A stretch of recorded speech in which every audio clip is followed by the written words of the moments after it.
I've heard of dungeon masters accused of railroading for such things as picking a linear adventure, designing a linear dungeon, refusing a player's valid solution, refusing a player's ludicrous solution, or having their villain escape the party at the last possible moment. Hi, I'm James, and on this channel I talk about the things that I think about, plan, and plot for my tabletop role-playing games. If you like that kind of content, then there are buttons down there for like and subscribe. And as I am looking to chart the last final arc for my long-running campaign and how I'm going to tie everything together, I'm thinking about railroads. Well before RPGs were even a thing, railroading was used as an analogy for something that was predetermined. For example, in trials, railroading means that your conviction has already been determined no matter the guilt or evidence. In the midst of the late 70s and early 80s, it is used in hobbyist zines and professional magazines like Dungeon and Dragon magazine to refer to a practice of dungeon masters needing to grab the players by the wrist to get them into the adventure location. Around 1984, about the time that the Dragonlance adventures were first being published, it is used in a derogatory fashion to refer to these adventures that we would now categorize as linear adventures. Over the years, there have been many different attempts to redefine what railroading means in TTRPGs. The Forge had an answer in the 2000s, Alexandrian released the Railroading Manifesto, and about a year after that, Colville did his video on the railroading versus Sandbox. And while I was recording a rough edit of this video, the Dungeon Dudes released their version of what they think railroading is. I happen to disagree with it, but in the interest of my answers are not right, there's a video up here if you want to go watch theirs.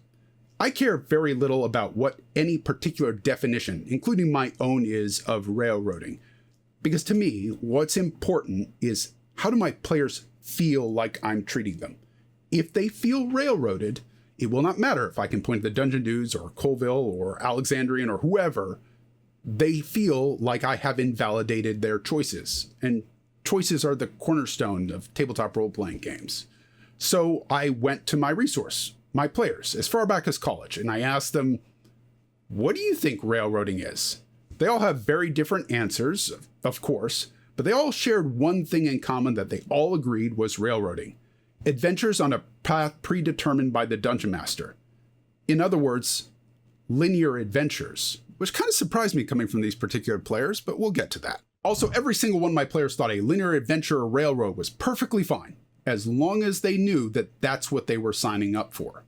Some of my players also thought that railroading included any time the Dungeon Master is refusing a reasonable solution to a puzzle to try to force a planned outcome, whether that is a particular answer to a riddle or trap or something, or is tried to force combat to happen even though the players had reasonably avoided it. Some of them thought that railroading was any time the Dungeon Master refused to deal with anything unplanned at all. One of them said something that was interesting that made me think of railroading in its relationship to time. He compared it to a game with multiple endings, and he said that if a game has multiple endings, and those endings are going to be impacted by a choice at the very start of the game, they can feel railroaded if there was no opportunity to change that outcome at any time in the game. So in other words, the more distance we have between the actions and the consequences of a choice, the more off-ramps we need to provide the player so that they can change that outcome. Otherwise, they may still feel railroaded even though the action and their consequences were directly related.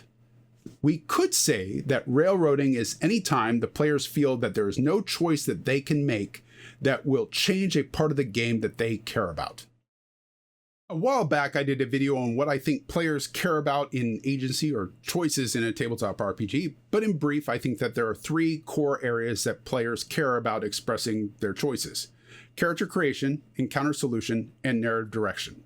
Players are going to, of course, make characters for their RPG, and they probably care to some degree about being a character that they are excited to play. That character is going to go out into the world and encounter things, beings, and places. And while not every owlbear, pit trap, or mysterious force is going to be a defining moment, some of them will be. String enough those defining moments together, and you're going to get a narrative that is going in a specific direction. Imagine that you were asked to come over to play a new tabletop RPG, let's say The One Ring. You come over expecting to build characters, and I tried to hand you a human captain from Bree. You might reasonably tell me to get bent because I am forcing you into a particular character you may feel railroaded. That may not have been my intention, and it is not always a bad thing to use pre-made characters. If you are teaching new players, you probably should provide a selection of pre-made characters. But if you're going to do that, provide one more character than the amount of players that you have. Because once 3 of your 4 players have all picked their character, if there is one left, that person may feel like they have been railroaded into playing a character that they're not very excited about. Most of us might not even see that as railroading, because most of us will refuse to get on that train. But it is possible. My friend is running up to a Pathfinder 2E campaign, and I was going to get to play for the first time in 20 some odd years. I was excited to play. I was going to play a paladin. For the Pathfinder fans, technically it is a justice champion. No one picked what could be considered a dedicated healer, and there are options in Pathfinder to run a game without a dedicated healer, but even so, the pacing really suffered.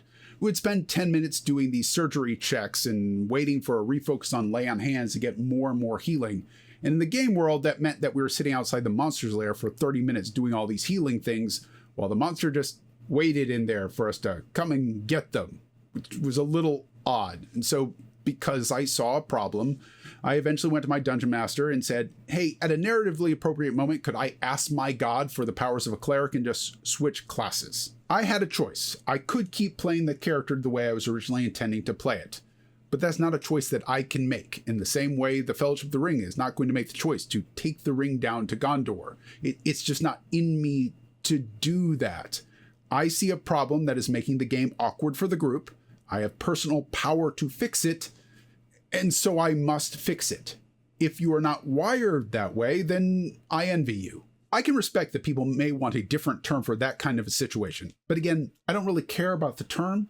I care about the player's feelings at the game table. And I have been railroaded back when I was a teenager by my first dungeon master into what we would all agree is a railroad. The adventure was going to turn out and run exactly the way the dungeon master intended it, come hell or high water. And the feeling of having no control, no agency in that adventure was the same feeling that I felt when I was like, I'm going to have to change my character in order for this game to run smoothly. One of my players mentioned the infamous Quantum Ogre as an example of encounter railroads. If you're not familiar with the Quantum Ogre, imagine 3 doors in a dungeon. No matter which door you choose, you are going to encounter the same ogre. The dungeon master already knows you're going to encounter an ogre before you even reach the room. They just don't know which door the ogre is behind, thus the name Quantum Ogre. If each of the doors has an ogre behind it, that's boring, but it's not necessarily a railroad. As long as the players have some opportunity to grab some intelligence about what's waiting for them behind the doors, and then determine what their solution is going to be. Players caring about encounter solutions. But if they listen to a door and hear a sleeping ogre and then they open it and get smacked in the face with an ogre club, you better have a really good explanation as a dungeon master, because they're probably going to call it a railroad. Monster placement isn't the only way to railroad your players. Let's imagine that your players are on some adventure to steal a reliquary from a dark temple. Beneath the reliquary room, there's a ceremony going on, and if it goes off, it's going to empower the reliquary that's going to serve as the dark rebirth of a god.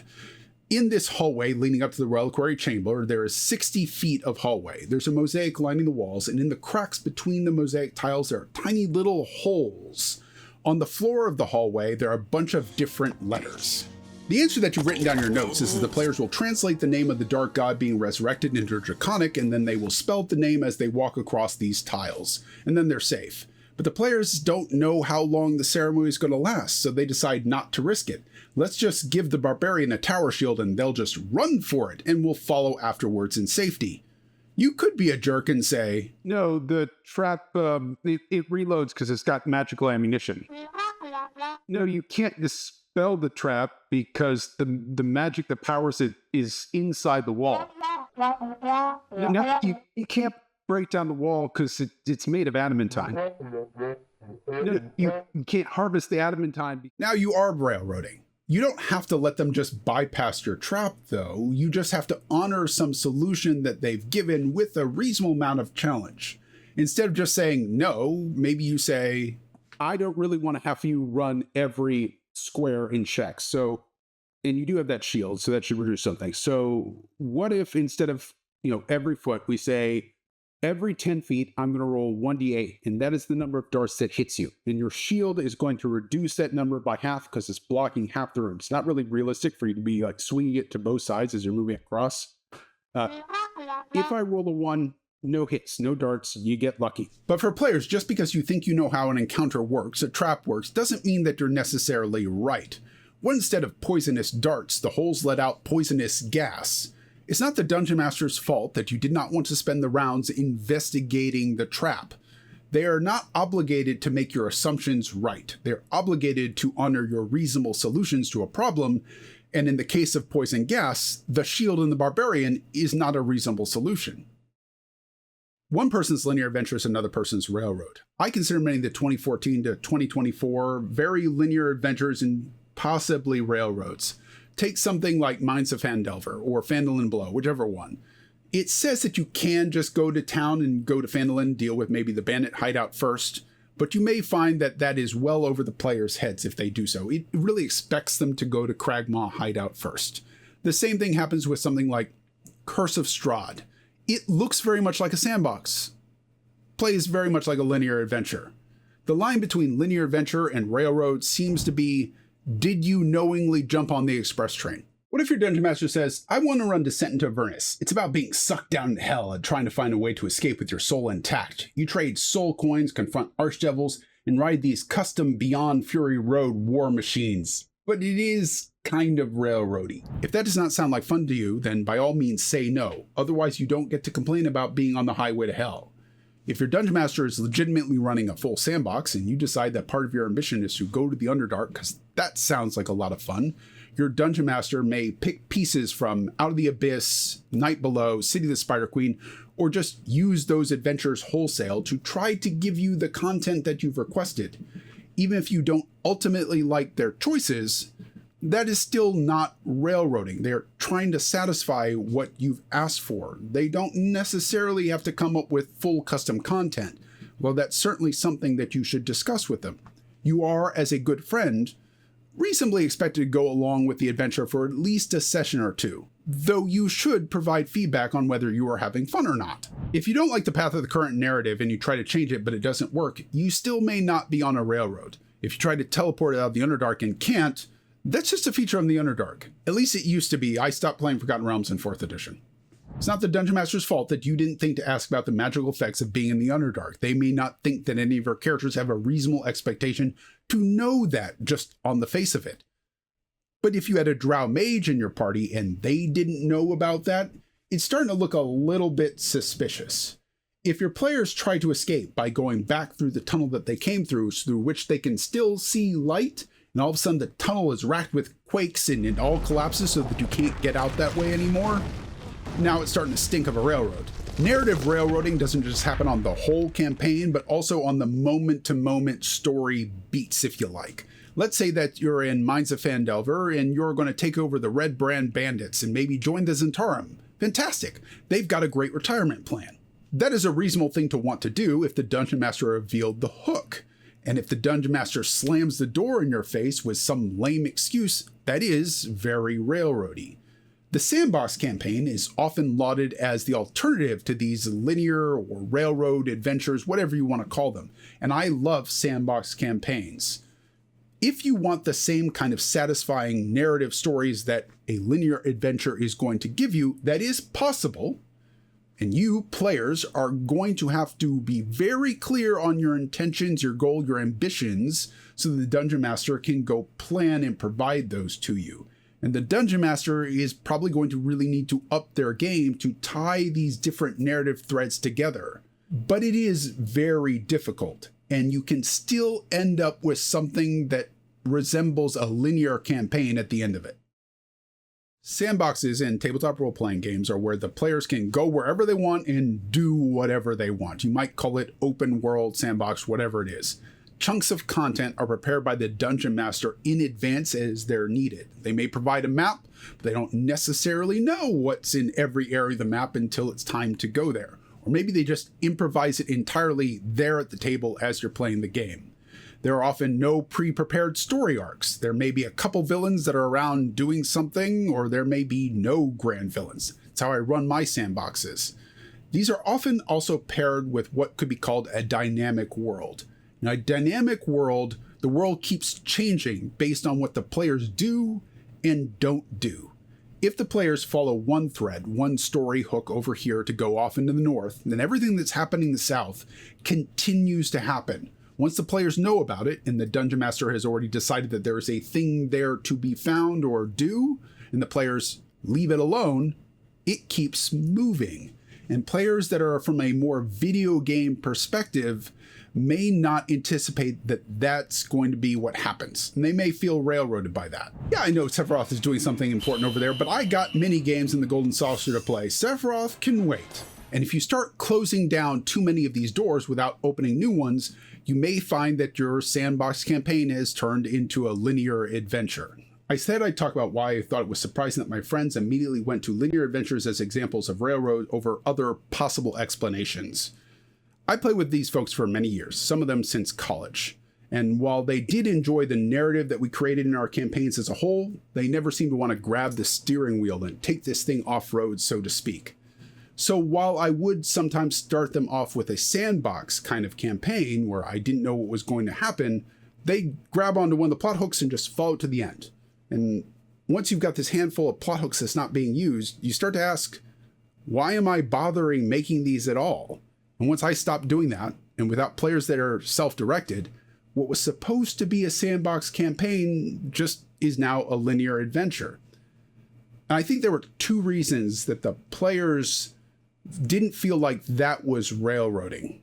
Number one, many of these players were from a video game background, specifically JRPGs. And JRPGs, there is a story. This is the bad guy. You are this person. You are going to go stop that bad guy from doing what they're doing. There are often side quests, mini adventures, mini games that you can play in these games.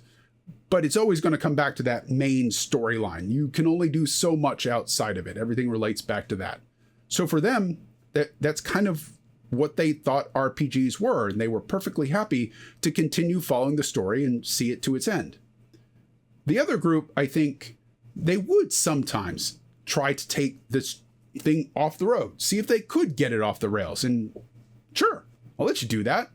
And then I would improvise it in the moment. At the end of the adventure, they would get back on the train and just go, okay, let's go to where we were going. I think they just wanted to know they could get off the train if they wanted to. I think what should matter more to us as dungeon masters than a definition is, what do the players feel like? If they feel like there were reasonable choices to be made, they just made the wrong one in retrospect, or we made the best one we could, just the dice weren't with us, or whoops, I didn't think about that, then they're probably not going to feel railroaded, though they may still feel bad about the outcome. If they feel like there was no evidence that they could give, no defense that was available, nothing, we were always going to end up in prison, then they're going to feel railroaded. And those choices need to be valid choices. If there's something like, why not take the ring to Gondor? Why not just drop it in the ocean or lock it in a vault? No one at the Council of Elrond is going to go along with any of those plans, so Frodo is going to end up railroaded into taking the ring to Mordor. It was always going to be that way. Limiting choices is not railroading either. That is a perfectly normal part of TTRPGs. If I want to say, I only really want to run Curse of Strahd, you are free to say no. If you agree to play it, I have not railroaded you into playing. You were free to walk away. If I say only humans, that is restrictive, it is still not railroading. And if I say, would you like to play a replacement of Arena? Not necessarily railroading. But if you show up for the first session, I say, by the way, despite the fact that your character's name is Valerie, that character over there is your brother, and your father recently died, and since his death, there are dark spirits that are prowling around your house at night. Okay, now I am railroading, and you should talk to me about being a douche. Until next time, Dungeon Masters, remember you're a player too. Try to have some fun.